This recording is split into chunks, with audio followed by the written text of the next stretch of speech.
नमस्कार। शेयर बाजार, ये नाम सुनते ही कुछ लोगों के मन में एक्साइटमेंट जागती है, तो कुछ के मन में थोड़ा डर। ये है ही एक उलझी हुई पहेली जैसा। तो चलिए आज इसी पहेली के टुकड़ों को एक एक करके जोड़ते हैं और इसकी पूरी तस्वीर को बिल्कुल आसान भाषा में समझते हैं।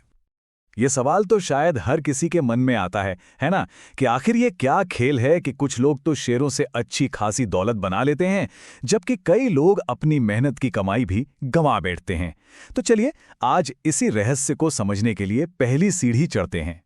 ठीक है, तो अपनी ये यात्रा शुरू करते हैं एकदम बेसिक से। जैसे किसी भी बड़ी इमारत को समझने के लिए उसकी नींव देखनी पड़ती है, ठीक वैसे ही तो सबसे पहले यही जानते हैं कि भाई ये शेयर बाजार आखिर है क्या चीज। बहुत सिंपल है। शेयर का मतलब है किसी कंपनी में एक छोटा सा हिस्सा, एक छोटी सी ओनरशिप। मतलब अगर किसी के पास किसी कंपनी का एक भी शेयर है तो वो टेक्निकली उस कंपनी का एक बहुत ही छोटा सा मालिक बन जाता है। और जैसे जैसे कंपनी ग्रो करती है उसके हिस्से की कीमत भी बढ़ सकती है। इसको ना एक सब्जी मंडी की तरह सोचकर देखिए। मंडी में क्या होता है, लोग सब्जियां खरीदते और बेचते हैं। बस स्टॉक मार्केट में सब्जियों की जगह अलग अलग कंपनियों के शेयर खरीदे बेचे जाते हैं। और सबसे बड़ा फर्क ये है कि ये पूरी की पूरी मंडी ऑनलाइन चलती है। तो ये तो समझ आ गया कि शेयर बाजार एक तरह की मंडी है, पर सवाल ये है कि ये मंडी चलती कैसे है। मतलब कंपनियां यहां आती क्यों हैं और जो लोग पैसा लगाते हैं उनका क्या रोल है। चलिए अब जरा इसके काम करने का तरीका समझते हैं। अब सोचिए, कोई कंपनी अपनी हिस्सेदारी भला बेचेगी क्यों? इसका सीधा सा जवाब है बिजनेस को आगे बढ़ाने के लिए, पैसा जुटाने के लिए। मान लीजिए एक चाय की कंपनी है, बिजनेस बहुत अच्छा चल रहा है। अब वो चाहते हैं कि पूरे देश में अपनी दुकानें खोलें। इसके लिए तो करोड़ों रुपए लगेंगे, है ना? तो ये पैसा आएगा कहाँ से? इसका एक बहुत अच्छा तरीका है कि कंपनी अपने छोटे छोटे हिस्से, जिन्हें हम शेयर कहते हैं, आम लोगों को बेच दे। और पता है, जब कोई कंपनी पहली बार, बिल्कुल पहली बार अपने शेयर पब्लिक को बेचती है ना, इसी बड़े इवेंट को कहते हैं आईपीओ, यानी इनिशियल पब्लिक ऑफरिंग। ये समझिए कि कंपनी और आम लोगों के बीच पहली सीधी डील है। कंपनी को मिला बिजनेस बढ़ाने के लिए पैसा और लोगों को मिली उस कंपनी में हिस्सेदारी। अच्छा, यहां एक मजेदार बात है। बाजार ना दो लेवल पर काम करता है। पहला है प्राइमरी मार्केट। ये वो जगह है जहां आईपीओ आता है। कंपनी सीधे लोगों को शेयर बेचती है और सारा पैसा सीधा कंपनी की जेब में जाता है। लेकिन एक बार शेयर बिक गए उसके बाद क्या? उसके बाद शुरू होता है सेकेंडरी मार्केट का खेल। यहां पर लोग आपस में ही एक दूसरे से शेयर खरीदते बेचते हैं। अब पैसा इन्वेस्टर्स के बीच ही घूमता रहता है। अब इंडिया में ये सारा लेन देन होता कहाँ है? तो इसके लिए दो बड़ी जगह हैं, बीएससी और एनएससी। और जैसे मौसम का हाल बताने के लिए बैरोमीटर होता है, वैसे ही बाजार का मूड बताने के लिए हैं सेंसेक्स और निफ्टी। ये इंडेक्स हैं जो देश की कुछ सबसे बड़ी कंपनियों को ट्रैक करते हैं। इनको देखकर एक झटके में पता चल जाता है कि बाजार में आज तेजी है या मंदी। ठीक है, तो बाजार का स्ट्रक्चर तो समझ आ गया, पर अब आते हैं सबसे बड़े सवाल पर। वो सवाल जो सबको परेशान करता है कि भैया ये शेयर का दाम हर पल ऊपर नीचे क्यों होता रहता है? क्या राज है इसके पीछे? इसका जवाब ना बहुत ही सिंपल है। सिर्फ दो शब्द, डिमांड और सप्लाई। बस यही वो एक नियम है जो पूरे बाजार को चलाता है। सोचिए, अगर किसी शेयर को खरीदने वाले बहुत सारे लोग हैं लेकिन बेचने वाले बहुत कम हैं, तो क्या होगा?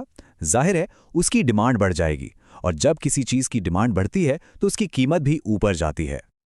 और इसका ठीक उल्टा सोचिए, अगर बेचने वाले लाइन लगाकर खड़े हैं पर खरीदने वाला कोई मिल ही नहीं रहा, तो सप्लाई ज्यादा हो गई और ऐसे में कीमत नीचे आ जाती है। तो सवाल यह है कि ये डिमांड और सप्लाई अचानक बदलती क्यों है? इसके पीछे बहुत सारी वजह हैं। जैसे कंपनी कैसा काम कर रही है, देश की इकोनॉमी कैसी है, सरकार ने कोई नया नियम तो नहीं बनाया, यहां तक कि दुनिया में क्या चल रहा है उसका भी असर पड़ता है।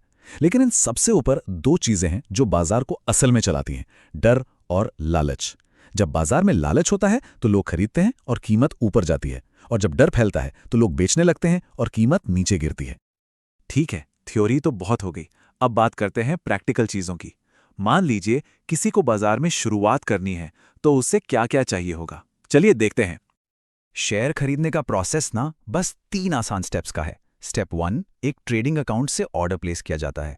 स्टेप 2, पैसा बैंक अकाउंट से कट जाता है। और स्टेप 3, जो शेयर खरीदे हैं वो एक डीमैट अकाउंट में डिजिटल फॉर्म में जमा हो जाते हैं। ये डीमैट अकाउंट समझ लीजिए कि एक डिजिटल तिजोरी है जहां पैसों की जगह शेयर रखे जाते हैं। अब बाजार में उतरने के ना दो मेन तरीके हैं, इन्वेस्टिंग और ट्रेडिंग। इसको आप कछुए और खरगोश की कहानी से समझ सकते हैं। इन्वेस्टिंग है कछुए की तरह, धीरे धीरे आराम से अच्छी कंपनियों पर दांव लगाकर लंबी रेस जीतना। और ट्रेडिंग है खरगोश की तरह, तेजी से भागना, रोज के उतार चढ़ाव से फायदा उठाने की कोशिश करना। जाहिर है खरगोश की चाल में रफ्तार तो है, पर रिस्क भी उतना ही ज्यादा है। चलिए अब आते हैं इस बातचीत के सबसे जरूरी हिस्से पर। थ्योरी तो समझ ली, पर एक नए इन्वेस्टर को असल में किन बातों का ध्यान रखना चाहिए? कुछ मिथक हैं, कुछ हकीकतें हैं और कुछ जरूरी टिप्स हैं। आइए देखते हैं। बाजार को लेकर ना दो बहुत बड़े मिथक हैं। कुछ लोग कहते हैं कि ये सट्टा है, जुआ है, और कुछ को लगता है कि ये कोई गेट रिच क्विक स्कीम है। सच ये है कि ये दोनों ही बातें गलत हैं। हाँ, बिना सोचे समझे पैसा लगाना जुआ ही है, लेकिन अगर समझदारी और सब्र के साथ किया जाए तो ये वक्त के साथ वेल्थ बनाने का एक बहुत पावरफुल तरीका हो सकता है। तो किसी भी नए इन्वेस्टर के लिए ये कुछ सुनहरे नियम हैं। पहला, पहले सीखो फिर कमाओ। दूसरा, जिस कंपनी के शेयर खरीद रहे हो पहले उसके बिजनेस को समझो। तीसरा, अपना सारा पैसा कभी भी एक ही स्टॉक में मत डालो। चौथा, सुनी सुनाई बातों पर नहीं, अपनी रिसर्च पर भरोसा करो।